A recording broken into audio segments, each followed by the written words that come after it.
Lemila wedo yebela nyon doto wona ya le Canal FM de nyasi moadi. Canal FM. Toto veve aweno aweto miawezo va radio Canal FM dili egbe be mi we nyon be wona me Nicolas Dibliwezon. Yo dade ndino. Andi a remetto de vieux isobedo inchola leko leya mali tonya aji chema dakpena ameyole Asfam News Club ho le mian ko se hele akpedenami alo ho le mia tutu be mia odo nuita me dakpena kaka amuro yomi glona be nu yomi la benyu ta me dakpena mo ba mo boche wono no hele parce que mi ma va a tum me gbedo ma onu enu hanyi nyatefe enu hanyi nyajojo ako ye gbo mi lelo akpena me chama enyo akpena Nicolas Joseph Gadaweson. Yo, daddy de nomzon intiola. Ahomi ade. Tombe fon quelqu'un. De vieux de. Doni sola. Léo. Ni sobedo. Ni sobe ni so pour. Ya we pe ni so. Onwa ya biobe obi nkabe no mi ko ma. O mla gada no mi ko. Enkudo nu die. Eye wa. Kwa magobe to mo no amada pe na tutugba commissaire central. Qui ni so maso ro bageje mi adi ke mi o mi ave ona boa de ke ye be bi mi atikaba e be do e be ha do to wa po mi agbo le fia e ma do apene na nyakaka do to be ha soso kekin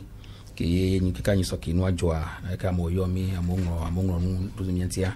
nkan be na mi ave do angbo na be nyakaka do be do a esi be na be de ke fada na church home ni fada glonya de alo ola be obena be alo ye fada je poje ngbo je glonya ma alo ke je fondi kan e ade je be je kudrema ke ngbo e do le ni de lowa amiro chan o ko be ya yom leme ka o le cv kwa ni ka do be do ai se be campari ne be mtongo na ka no nu ya ba se be ni kwa e mkan be le ke o ke le konamia mia do aboga nya se lo chon to aboga kunumi ka flan le mi gbanya le nje to me no wa o te yo mi fa be wo be nya mu le tepe o be de ke be le de ke bi chami la se e mi ga kunu ngome wa be saji ba mi la biti kaka be wo be to ya ba bi ohun be na be kan ti de kan be na be e won mu le do mi nko e ma do mi sin mi chami no di me no kunu me o ma go be na be ngbon san be na be nya kaka do to be o we do le togo pe mi we a e na be gba mi so bon senu ngome ye bo gba senu ngome ka do fi je boa nimi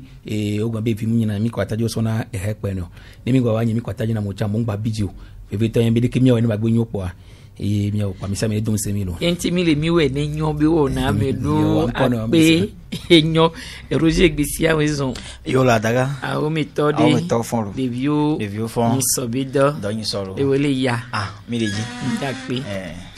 Nicolas Digli mi le mozonzon aji dota du klotobe akwabe idada wa so so anyawululu to didi be titi dunyagbon ha meni do opopu be yo awo de ka enyanwade pupopo nwade gome sesekele si ole ko latin de no me du comme viola semedo mi senya kwa ho nyi be nyakaka do to mi kwa mi je enyama gunu mi anya nu ntoto ni nya tanene ya Asfam News ifia na kpo enu konye fufufu ma ha mo le gbogbo menye fufufu be imaganye ni candidat alo imaga pogomde enu présidentiel amo enu dunaglo titi dunaglo bon ne apete je veux parler enu c'est Chasona maître Olukle lekemi yone ma gogea o fofuta o glodo dokumebe o glone o fofuta o global yo anuka de bureau de vote wa yo man représentant yo ba me yo kana no bureau de vote wa fofu a odore du menye be yo ya yo ma gagner candidat yo ni candidat voa de bureau de vote wa yo man représentant a me yo que représenter yo me parti a de bureau de vote quoi wa fofu no fofu quoi wa du wa odore du donc si be sia be no o voter voir o peut wa no wa pon no te fo amechenya ba me ya mechenya kwa wa odore du be ye to be américain va no isolement ye tele fuma américain va no isolement donc o gbulo de no do mo be yo wa afufu de bureau de vote am yo mo reprendre afufu de bureau de vote no ne te po a koma gomo jeje plema nu de jeje no nomero donc ne di yo o me gon be afufu ba américain na va représenter à mon pété ou au fofu ba yo pété yo wa yi présidentiel là vont yo mo représenter au bureau de vote là wa dodu yenye nu gomo de nam ye le miam plateforme adi chamo na te ya va li parce que nyu nde no vous voulez passer à mon globo ba au fofu voir mais ya wala que vont me le non donc ils se sont retrouvés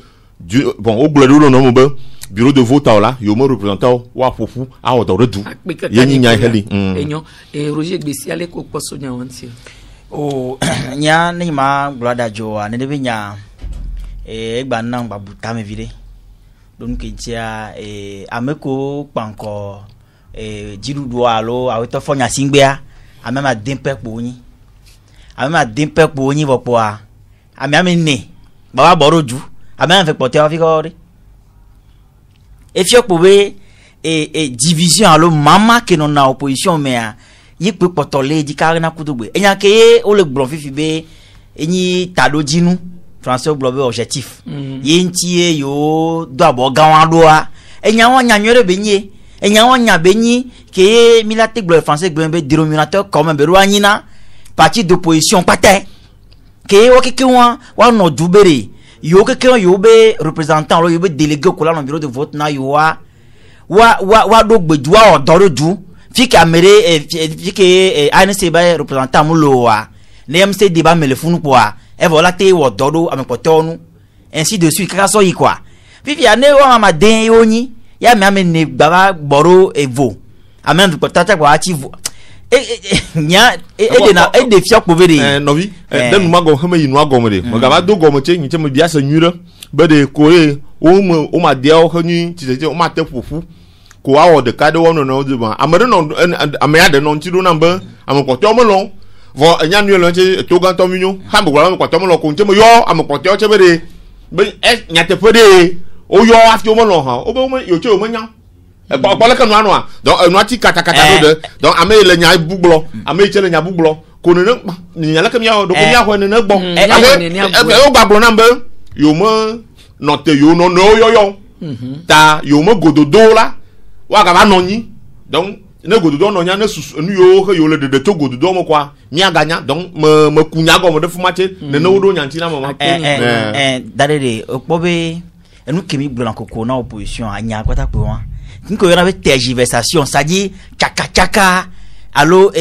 amenonvi gomasia yi pe potolo yika kudogbe enyawa ola nanyi la gbon ola se nyawa gomena no enyawa le bobwere vo kede ka kudogbo npo te se nyawa gomena no yo gba ma amame neto afide pota amame ve pote on jafe mi nyanebe o ja blado dulo ala me de kala gba to fi o bo a e de fo vire darede enyawa Joseph Gada Tede sigbede ke Nicolas gbenene a mabi fifi nyam le se nyanto gomenene e gombe na be so kaka ke ye nyadogoa no gombe se siam le sigbede ke ye Nicolas le gba fifi ene o enu ajire sigbebe enu o coalition ye won wa me no chan ye won be yo wa no juno yo ya kwa bon akobe même to les réseaux sociaux dia e pe nya mo le gbon kaka na gbe wa de gomenami go bi benin yebe yo jibe les bureaux de vote yo to yo s'organiser la no si gbe kebe gbe ni po a ni zu benin ye a o meda pe na be amoro lo se ngome de gbe de pe a go be o raji gome so afide kengbo aba ya fide vo nke ye wa ko be na ma ezande si gbebe gbese jibe adoko ye be na be nkani bo le blombe na be o bole apito no señala maître alo Javon ba ko mo yo bole ni be nwari eye mle blombe na be ni maître Javon enyanyo be na be ni ye ni la no en pe susu kire dia ela de yo patadia nkanti ken gbola fa pa me no ore mbe po apito aye no mo senyo pojo kizu be mo senyo pojo egbe e le hulon les jagbam les titre mais be wano jua nkati mbe boy e yo gbon yan le ju be yan gbogbon o wo le ju ken gbo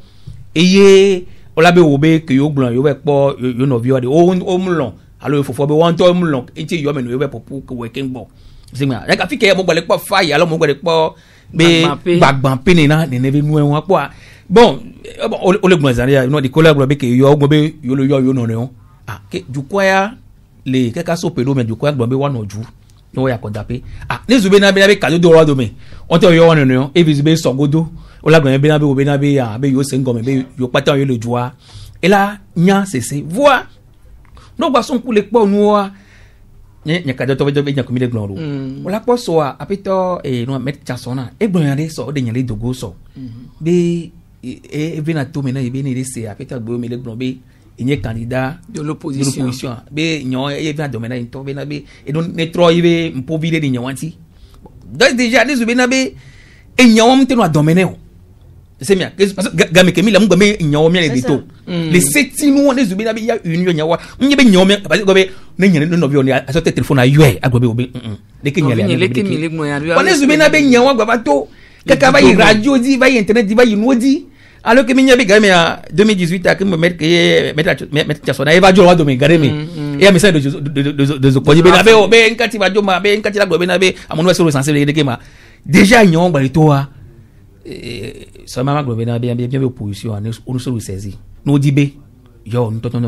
on nto on ko be mo to po be a message ne no be kolome bire dak pe Nicolas oh e ko ba nuer le noir tiré n'enyer kamali kaka ye me chonku chovigno de kama ku di o to dor kama o mo no mo tofo vo dor kama o to yo ne be na na o nye bagba amo ha to te fo mo lo go no to me fo mo lo go no enye mo pa fo enye mo pa ba enye nu bara haro enye mo enye nu bara na nyu na ame global ka mo ko de fu na nyu enu ye le no antire egbo le global odayi akodapo ne enu ya présidentielle alors menene wa onya mo madre alors mo made da wa pa pla mo america vo nyanya mo pone jwa mo made da wa pa contre america ma ba ole pa ko wa da tu alo menu amo sa yo mo pa mo le public wo voilà da america tu nya mo po ba amasia le public on roku yem goma mo la se fora che ele blon na roku yeta wa ya gloma ni cho doko tu ya gloma enui le komi blono fabra che ele blon na roku chasona che goge cha amasiama le blon na roku ta enyi mo pona kokoko be de o ani ba ne do nu kai ni ba enui edu no na yo tutu na hundonato alumene ne wa ana wa do bla alumene no e pe wa vo ko mo le du ogbo ho enyo le kata do mala nya ejoji na be au moins ameye d'accord agbanlevi accord de enu ya accord guamede ele nya ose ele nu opo ye kwe de kai na nya fi mo ye da cho yilo ni nya mi le sinya gblomo le so ta nya no le gboglo sia be o le parce mi da pare duame fi bo ono fofu vo na me gblo to fi ame na di to fi na me fi mi di to fi ame na ko to nu mo de fi ne ko di o le kaka ye di ko mi le ya vo ne na gbeto ma gbele ma c'est un problème ne ko gbeto ma gbele nde ke ma te no be e wo ko nuanti ko me no ta nya nu gbo me le nyi be ne wa no ono no yo ko wa te wo nu de wa nyi nu te fo la vo no ma wo ye wa ga ba nye no me de cho ame na ga ba gbato fi wo fi ame gbato fi ye wo le kala en portua du quoi na nyala que ya prendre me le que mi glono dodati ke po ni ye responsabilité ye na nyala ko wolo Joseph Gada dadede ko be fo Nicolas be nyak bi glon nyem blombe ndasedi va pas de quand me dasedi on ya nemi so Yesu ntocha no so Yesu va posolo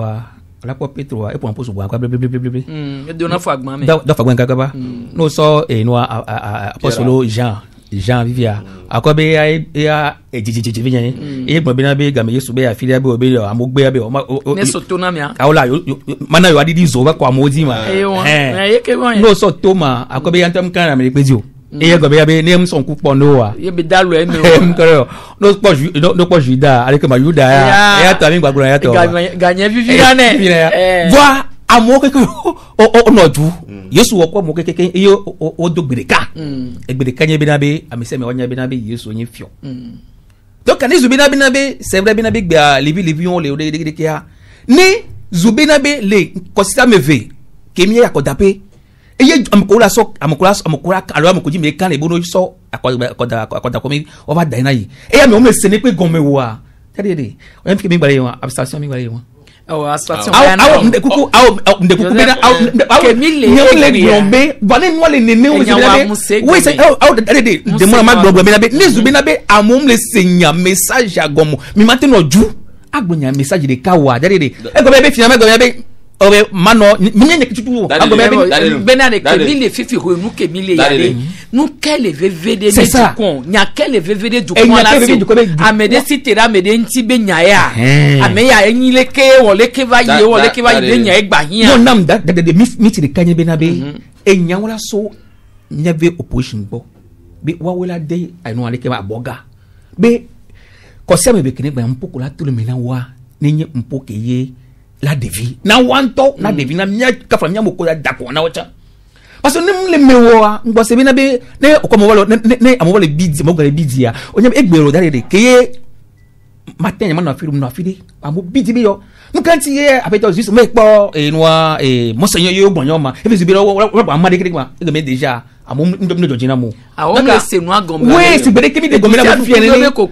e wa te mo be stratégie ko amo bale vombe de ko ka me manadu comme viola ba se go enyo e ma so gbe ani o je ke gbe a o ponu posu go o trovedi dare de o pobere en kenya nyam le blon so ga gare me a enya le simple le bobore enya yin fofo yin no ajigli ponu po vi bien a enya poye no ablon Joseph Gadablon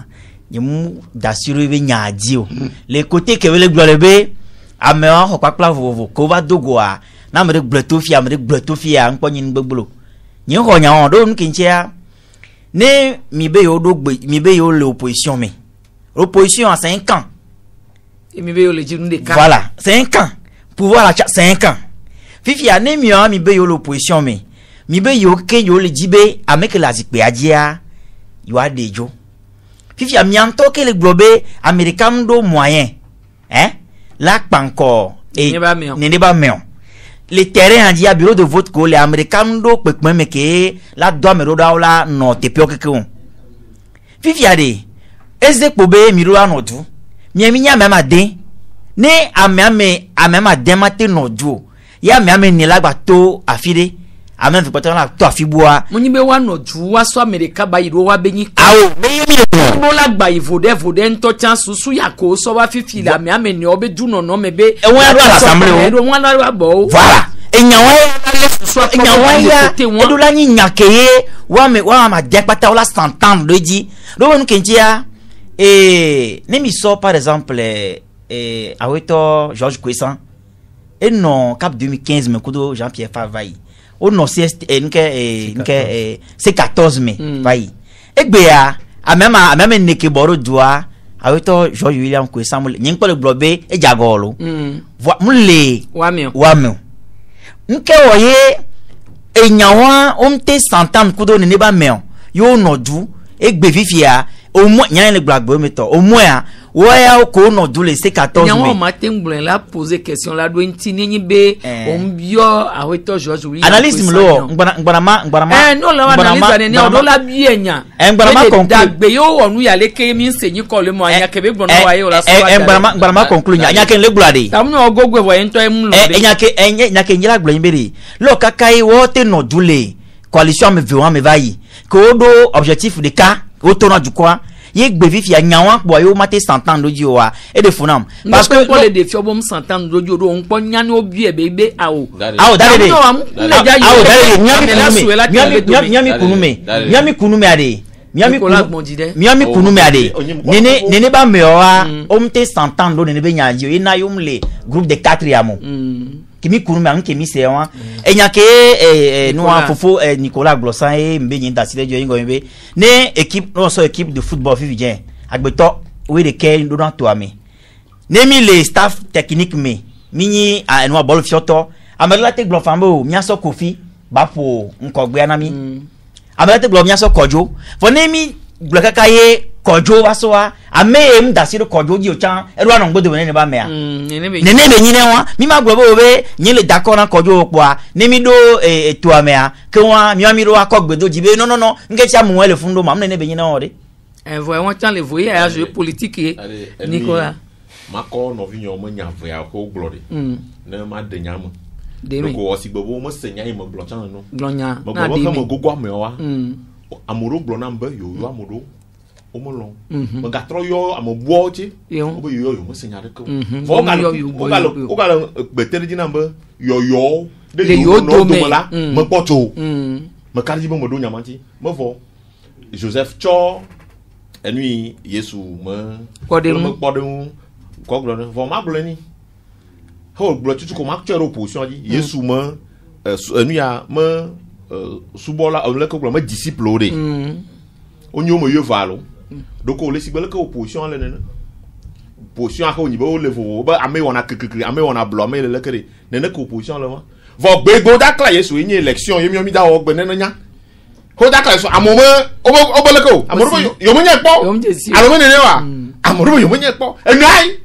donc si bela ko Yesu mo pono ye ko ma ko mo Yesu ka klanye présidentiel ne yo chegbe ta gbegbo le Yesu akla c'est vrai ko opete obo yo dona gbera ye nyi ko opete obo yo opposition ne mi tu a opete dona gbera o le Yesu a mania kwa donc opete obo yo opposition gbe vo gaime ke Yesu da to fu popo ma opete obo yo nyi Yesu yo mo jela ame yo na de ka ye nyi opposition nyi election mi da ye gbe tana ame yo de ka gbe alo ame yo le gbogbo yo mo nya Yesu alo opposition le nya bu glo la ye comme galo gbogbo c'est plus une c'est quoi c'est plus positif nya de nya gbonyo nous ke hia egbe do wa se do wa to mi hia du ko egble ene le du ko etoro du ko ko bono on bo vo nu le no anche yibe nu nyema nya yibe abandi chenyeti egbe mi pod edore keklebo omu amodo o de fufofo de susudo yo gbo ba yo mo po fo yo do mu ta nye afi me la me ko be eyi madede parce que le tiro yi me gbedo mi me karji ba mo amomo na te bo game akpe blaton million blaton nya joa kaka fifia mi me kaji ba mo na gaba blog be yo ga le du alo ga blog nya de du ta ko le ne ko la yo vo be lueur d'espoir ta du kwa ne ga no enya du kwa na no bia so cho no bia si ko ho blog be yo mo pofo yo do mo kwa me kaji be yo mo pofo za mo podo yo a bufo ha pa lo parce que fiensi mo yo da yo ha ne za mo te fa yo ha nya be yo ha ma halo enya Joseph Gada le akodada be wona o mi aminya bo va huna wona gande ko yona be campagne le ni ha ho nya me de ne du comme vieux wa jogbe vont to ni be dodo kene le dunya gbon hausi ye o le yava wo la so de du kwanto le be fu kwepe kudo ye bia he dada me a o dana tinya o dana de fifi amere la be so no via dare amenwa ko le gbon beleke a ele leke beje be wa o campagne do tutu gbɔn ne o de mɔna ma gbɔ bi yan be o yɔrɔ caman ye pré campagne zande am seba me de gbɔ bo ba me de ko tu va de disale e noa agble o me fable le asi o me fifi be ele bet la kore so wada actuellement apeto agble o me ele asi o me e dogo ko do e de ke ma su ko de la no keke e du ko la chan le e chan le do pe gun egbe ni asigan ye tutu wa ni so ayo be e no hakto o bobo de ko do am ko dibe wa da kona yo wa em bio be nari be e pré campagne en toi de est-ce que e gomo je voa alors nous camille ko tutu puisque amero wa ju koda voa o gabe o wale o we candidat e gabe e wo e ko wa e chassa me bele o si e go Lucile e mi chale o fuju de que no ale do et acteur pré-campagne balé Togo nyaka o be député depuis 3 permettons on to de pré-campagne en temps jolé campagne nommé pe les sétinois pré-campagne en temps e dina gome o trame v ken boy wato campagne di bo abena be 2 mois avant campagne be wa be ngba leo me ka bena be eluko amisemele o e to le kusi won ve gakeme yo la dira gome nyebe le 6 et yo campagne gona yo quoi e ko be daka sibe keme ka to me gbo be campagne no be pre campagne ngba leo wa les sétinois sande o blombi na be enu kaye e ju kwato te po de amoko jibe wa dakona yo campagne be gamu yadiri no son ku po e jublibo a ntogo kwa ibe jublibo po yo jibe a banko président kwa ya du président kwa les sétinois o mto et parti politique tout ban on a bien commissaire e go bien la médecin amuro no sio ko mo nje la médecin be nyanti ke no bio atini conseiller go be no bio bebe togo gbe amene ne kuna alo le vini ne kuna le ke ndo na permaton ko kuna le permaton mais ndo aglon serika nye be no ye président ke ngbo yo la ba mo nje no antio e gadi mon benya de ke ye osana gadi mon do ko jina garo do ko fana garo e gatro tornado do ko du na fe do ko to tunero ro do economist ro do america yin le agriculture alo agriculture be nyo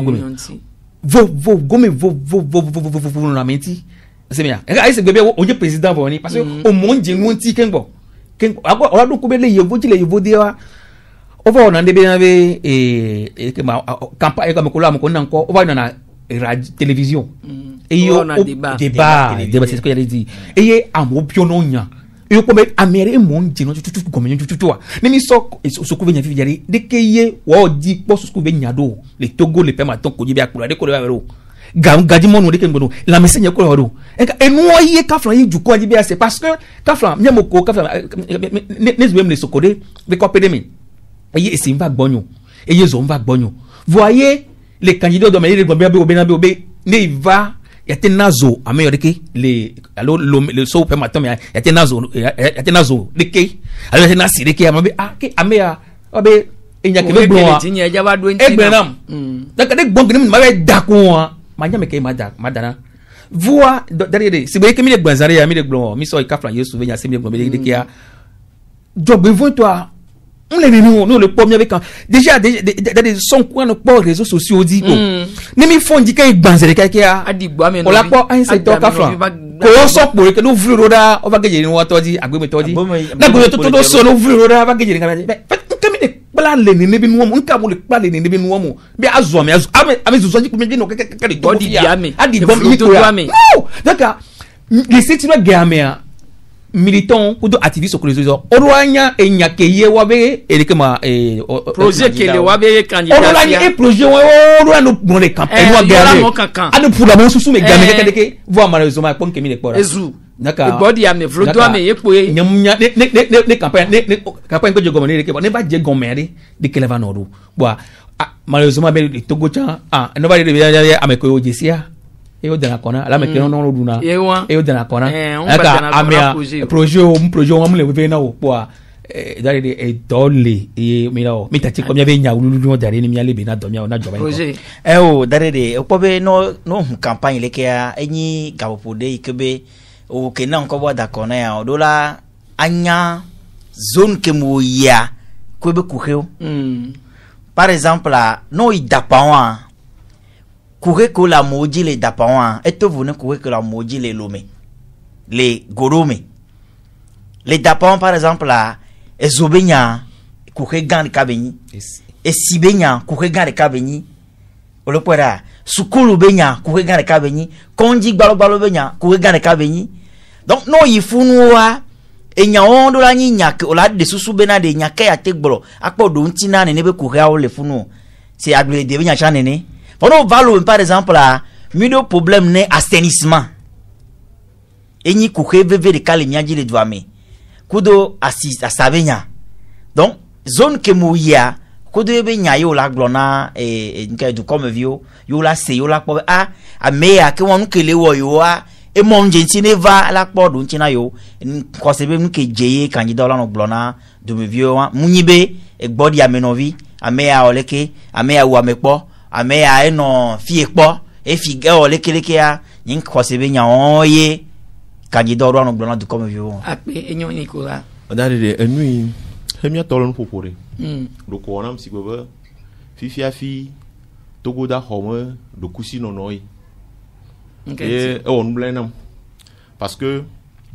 nene chom yama djuma amoma kafla suku de ngoa me yil kaka ne mi le gogo ni forme yi por réseaux sociaux mais la amene ne konem sur 7 millions d'habitants internet man non non de Togo mene que lo donc elle s'est mis le chon côté entre guillemets intellectuel coréen mo yon nuit tanya mo no le blanc on amado fo ya tonvo dade adati dibe avant kunam nene djemo e chomaga tout djemo on blanc nene tozangera ko fiensima dade ko chovu ko na tozangera fiensima na pora tozangera na tozang piange tozangera ko nene ko na po bidon jaune on le dit dava ku e chon me zomo le ele 17h pour me ga podo a titre de viole o koroba o dosuku ye me note yo fi ko da kuti fi ko da kuti ro be fi ye me ploro mi do gontama da le n'importe de vivant le kuti da tu mbo da tu pour mo be o be nene ko e de fuba o plodu ya fo ya ton yo ni to sangera to vo gan plan of yo e tiga le mu podo kaka e gbe ta ne o le kokona tia be programme ka ye wo ye onibo programme vo ye onibo o kaka gbe elle a 50 vo enu le nontire ma Nicolas ma vo ye ta no le programme nya glore enye mo pop plutôt be amone chodo do kujibe on ne savo do kube yo be on ne donner droit est ce nya glore le ma ple enyo be nous de votu nous dome yi wo le 2015 kapi mi ado 2020 pré-campagne ma nya ya ye for de moi le que nous bagbe badjam terrain o lo mo kaka mi do aku obo da do de fi o ho do da gwa obo da do de fu magale gba ya gbe paton va yivo elle a nyam le gbo mo vo de mo petit mo no mama mi biom be de mi le goglobo enya yi ha mo na glo enya yi le ka mo na glo mi ato de Togo de fi egbe de fi mi apete mi le de Togo gbe ne amerika mo ga nya be ya kanu afi wa nya be nu le jojo mais vous voyez, il y a un miti, il y a un oligan, il y a un le popo. Elle est gamme, mais ça me le popo. Nicolas, c'est bien, bien, il y a un toit. Ah, mais ça me, il y a ma coque volée. Un nu commis à Nyak Benibe, Joseph Kaf, un canou Nyantivire, ben, à Meïhele,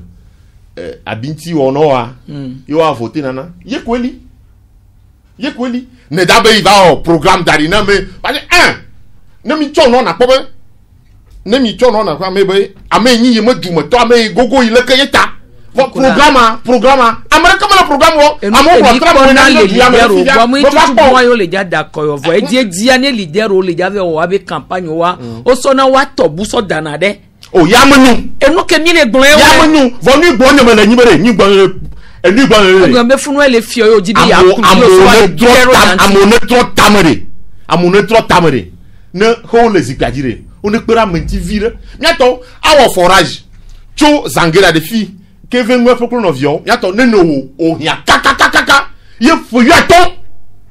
dadere fiesi akona je zangela foklo no vio mo na pole ke de vio to suku bo yo to bidon ye ta chomo yi va po e ti e ko le oh nous blani kaka zangera ole yo amia be lo mebe oh nous blani oh ça ne sont moi les oh nous blani là oh nous blani parce que ne pas un mandat social me va bien dire et tu as le social à moi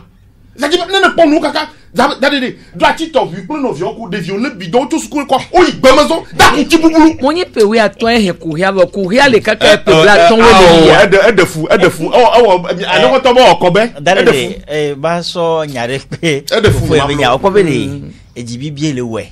do vonya ko bia nti nyam dolo bere no to campagne diare nke candidat ro aglona du comme vieux ma nti nyam do no eye won be no ni candidat zone que mo ya o la identifier problème ko le zone amea e be nyayo la glona me o e be réponse yo la dina ne pe courir vo ko be dike be le bien nyibele ko amere no azikpiaji okutoa o lo se kande temps fifia problème que le terrain dia o dépasser agbeto ba entendement maté c'est gombe agbeto la plodu kaka c'est quand de temps ya ye lomé ba kon a dit les angera fo no yo anglo sivenya e na bele bi d'Ivoire jine fane fo amoro gboro du o sea jine fane kara o chenya sakwe ke ma unya be ti mo nya dena de karata mo nya be nya wo ti de kara amogbo ne be le problème de akara Dieu même sait qu'on voit ye mi le dit nous ka o me no moment ko agbeto me ti awa no tete d'abord crise les voix mais donc on a mo so ko na ko e le be e on kuna me devio to suku gbo nene ko benye ne yo le ma dengu ye mbere ma po ti ku le me on le ralo wa go ve kero wanti amero agba yo so we pana amero de na do kaka ne si adiva vidia yo kuna le me nyem hiam bona wa na no ame on du kokoko vo e ma tete e ya nyi no social e hia du ko me yo tete quoi parce que me va bi obede de yo glo ya do na mcho mo hia bo maglo me bia de yo suku yo nyo glo na mcho mo hia bo maglo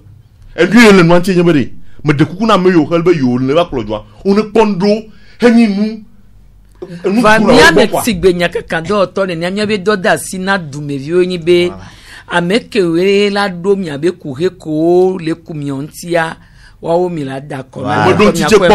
on dana kona egal munyi ba mekele no gayo la dakona munya meke so apo dume yo dana kono voa nenyi be kuheke nyi VVCC agbanle miaji le nyabe nuto me ameke la temba wone ne be no na mia eye o dana kona si ale ko wone nuto me be popolo va yi ye amesia me chan ameko la temba na wa be nuto me la ponko yi ane ne be enu ko dana kona projet o dana kona ame be ameko ni leader o yi nu po apogbe on gba ve le wa no vio dade ano zonvo nu ke le vd du comme viola nya one so ne be nyo wa gbo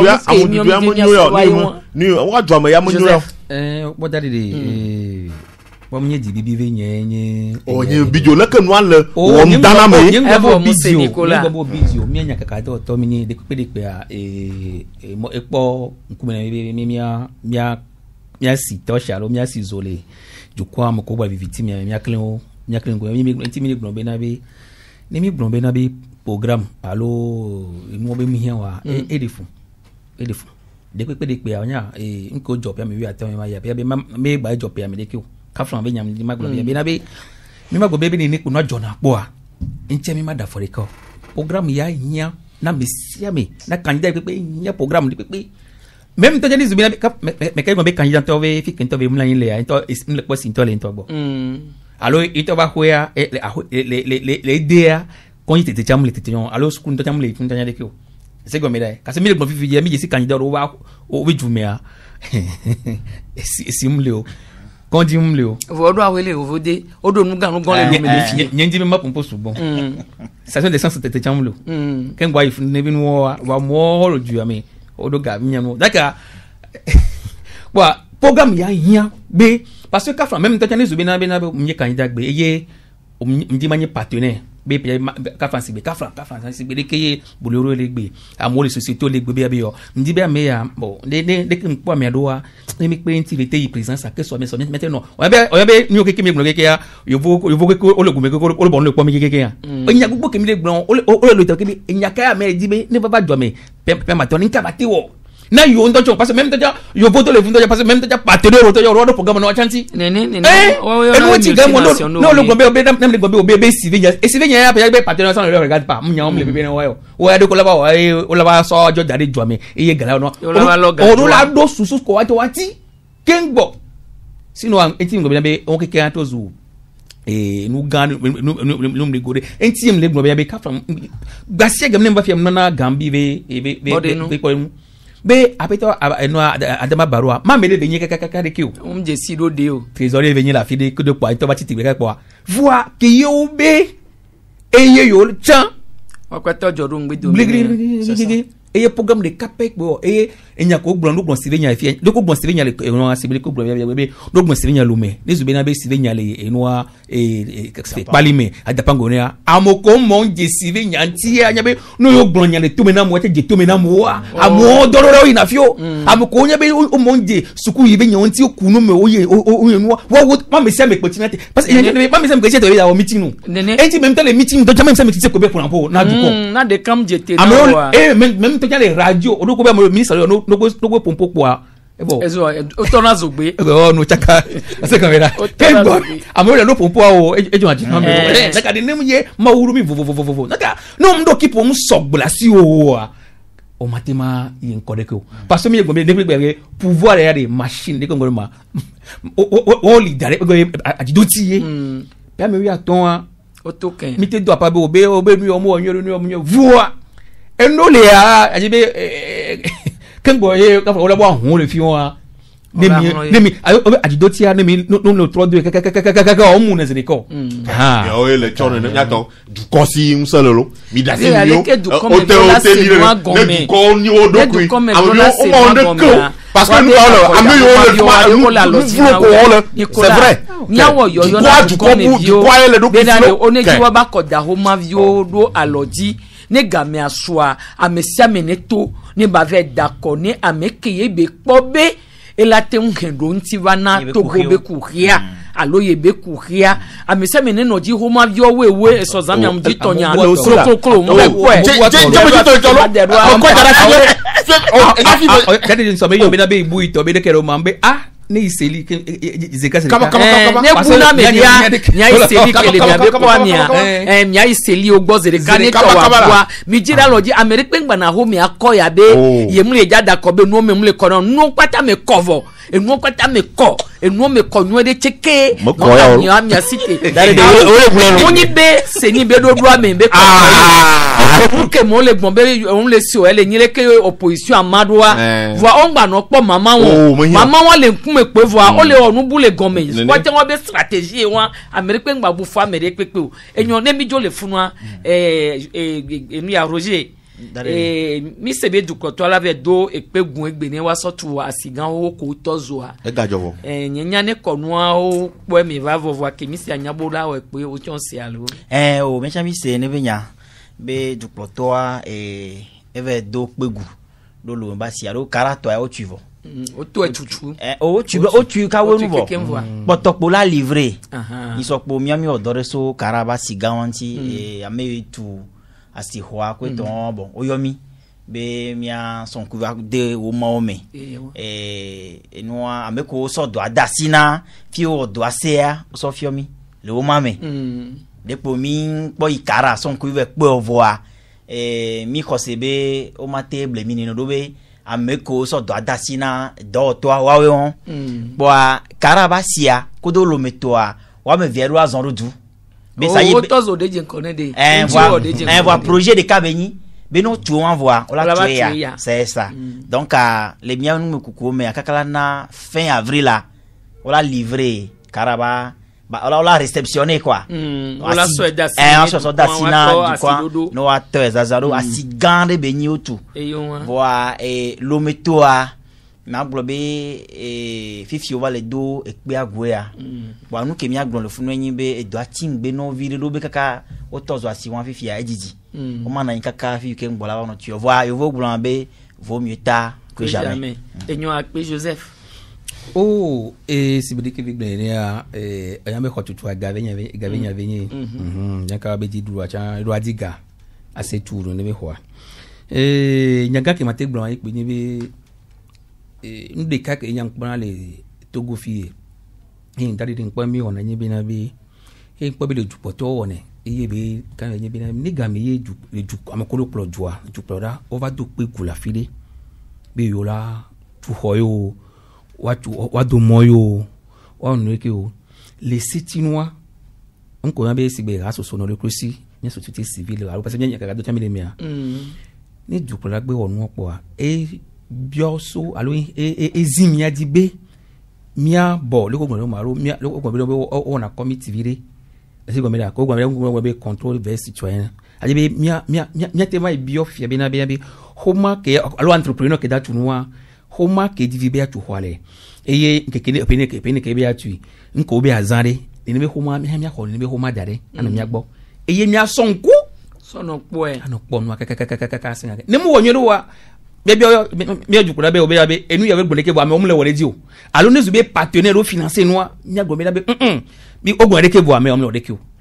finalement ni ke yan po to gbe be na be ka fra ke jukura fa de na ko vidia e po be na be amo fi la mo la bi di be o be yan to ta me egbe fi la ba onua mke o do be de mke ame ju do na gubo o ba mo la onua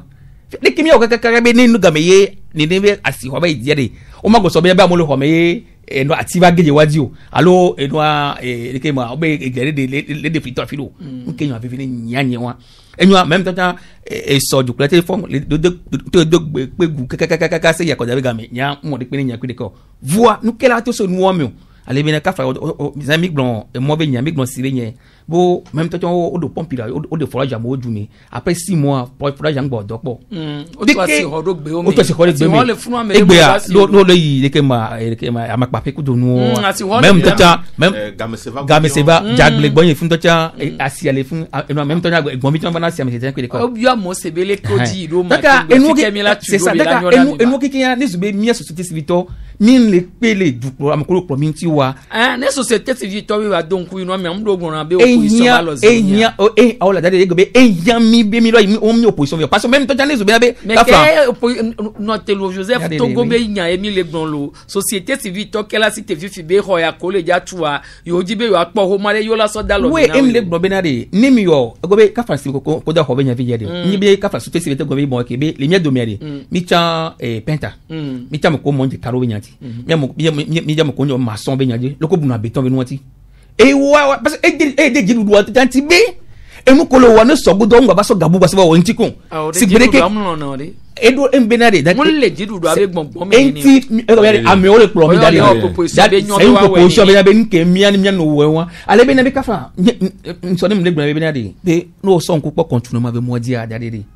ezoko so nko so do lampade alo nko so tuzo be no esigbe aluminium ni pe va e mo wa be po be tro titan to no mo gan wa eni titan même temps ne enu zemi to bidi ebe so mo tu enu apa enu ayagba lo pe tro ne lo na yagbe se un pe tro na ko ni nkan ti ka fra le mo yo mto so beton do ne be pili o le be na maintenant ne va lo de ko wa nyo ko la to ba ti o no do sim o ja do sim togo sofia do sim togo e do tagun ne zo asia e pona mododo aji ngba pona aya mi yo la be so mia société civile mi jo amerique va politique venir on be bien on demande politique mi la te ma we dade de ni mi zonzon ni mi oppression ni wa di du parce que di du di la Joseph Adigli adokpe kple nuwo de den ajogbene fia ame yo kplɔna du no do kpe be yo wɔ kpe be adzogbo fia be o da wɔnua esenya gblɔm le ba menye be c'est vrai le septième nu ya société civile tɔ na te va be o le ko le nua o do vɔ wo ame ye do kpea de ewo na wɔ nua ya me ona kpɔ be ame ya le nui wɔ alo me le wɔ nui no me la gutɔ gblɔ na mi ayale ƒo de fuma da fia papa ekpea tse bu ebe mele ko gbeto de kpea teƒe fatɔn yi fio na fio melio ko ne enuawo le nene ye o de kpe kple nuwo da ɖi eyi ma wɔna aye mɔnu kɔ le dukɔ bleke de fatɔn me agakɔ awu ɖeka no akɔ akpe ve kpe ɖe ŋuti no ko ega yi fatɔn megbe enu yi nye me gbegbe yi be de enu ye le nua tse dukɔ ŋuti ne nya be de menya akpe ve de fatɔn me menya ye o mo yi kotoku ve o fatɔn yo me agbe menye be akɔ kotoku akpa atɔn no akɔ awu kpe ɖe ŋuti no degedege akɔ sandwich no ko ne be yi du egbetɔ ko menya ye o enu ye le nua tsi de dukɔ me viwo ne kenku one kpɔ nu one se nu egbe be le ko togo me gale si gbe ga me wo le ƒe akpe alafa seke bla nyi ne no egbe akpe blave ye me mi le ta amodo la nya gbe be yo me nu po ti yo lo wa bibla ya gble be ana kplɔ do alo me ne wa be nu ka me se lo na kplɔ ma do alo me ne no eyi je me lo e je to do ye pa so ko una nu ba poto na jijo ma vo e keke ma na klo ni alo me ne wa ne tu wa kplɔ do ma ta odo la nya gbe be du ko me jo do la nya gbe be one ga ko do ku be ne da do akpe fa akpa ton de fa ton me one buta me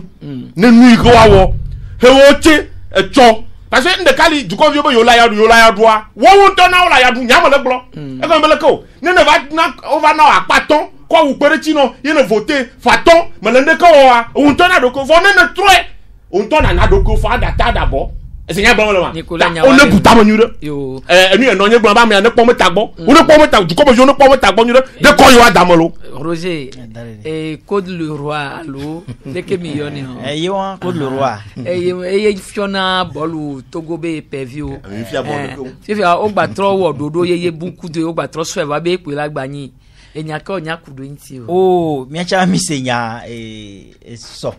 Nya va do to na mi kan mi kaka no me mi kere ndo nti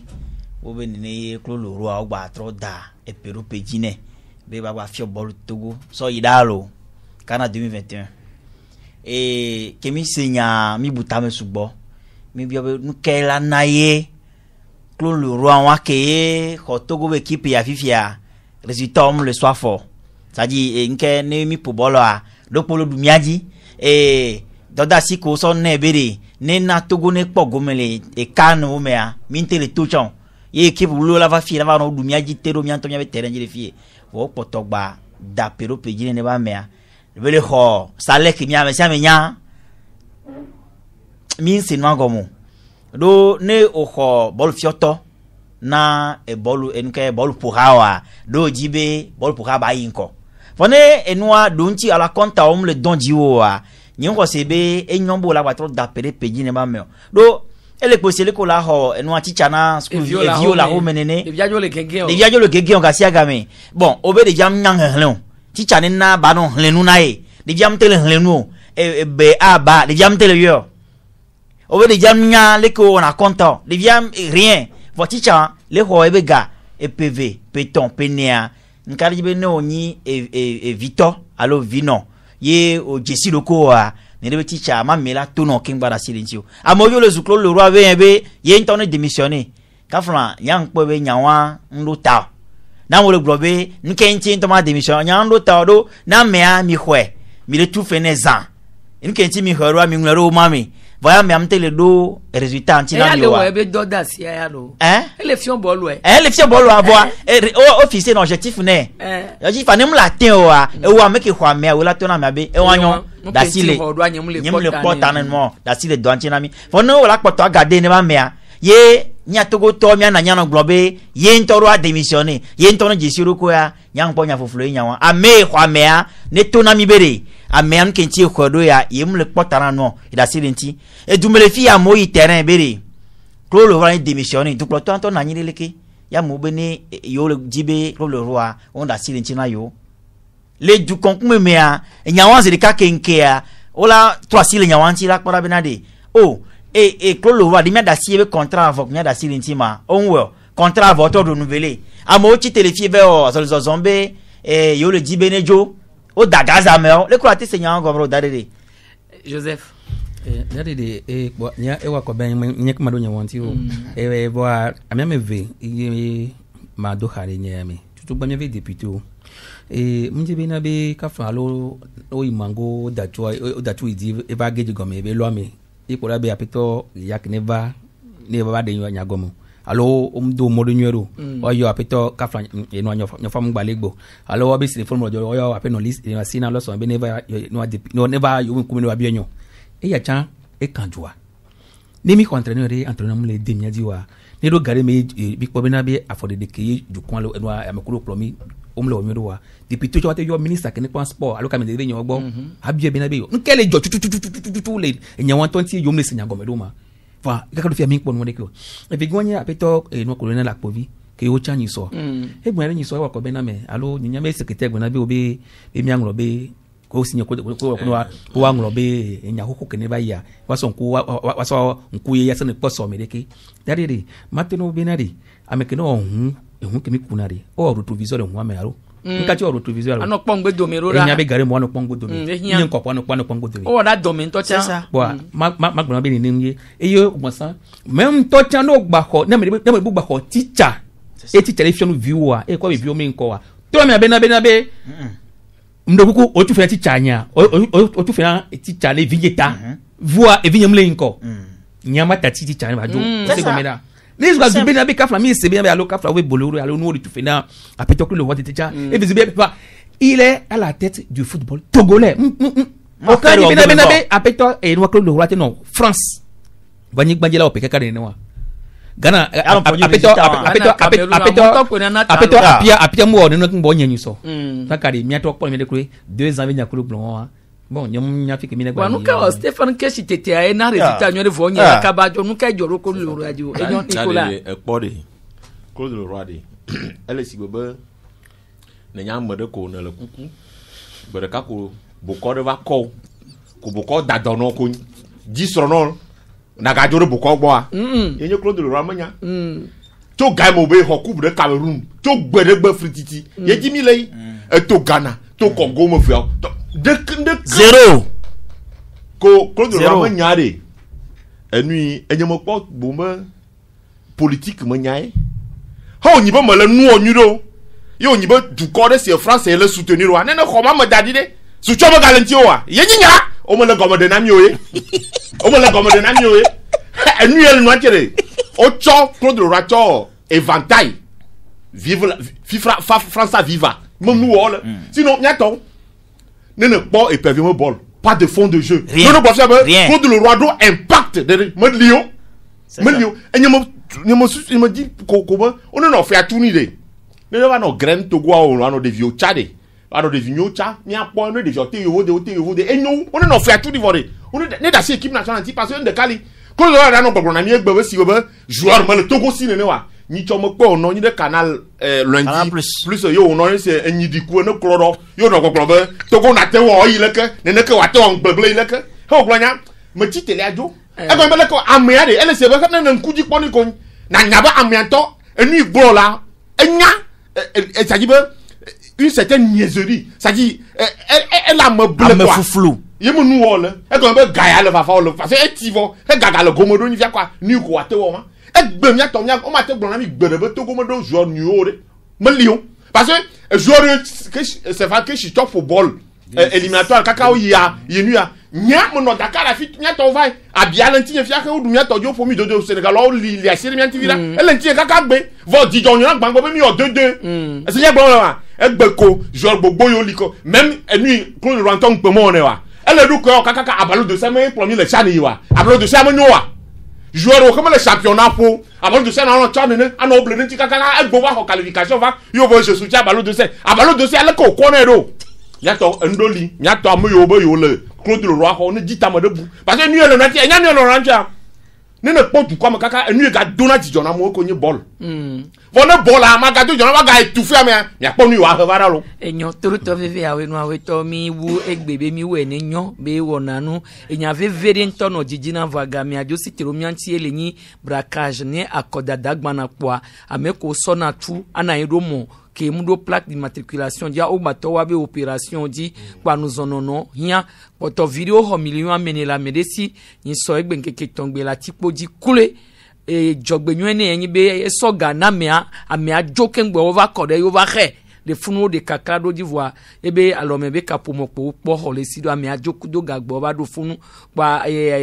mouvement Martin Luther King la voix des sans voix et chanso ebe hu dade la goemea o igba hwa kekem olonu le hwa meni e de yan gbajo le fogan be nutuame aka tozo ameke java obrakaje otoezo pa mia de kukure mia no obe nuzonono ehia e mia be povile towa wa gba no nuzon pe e moko mudo plaque d'immatriculation wa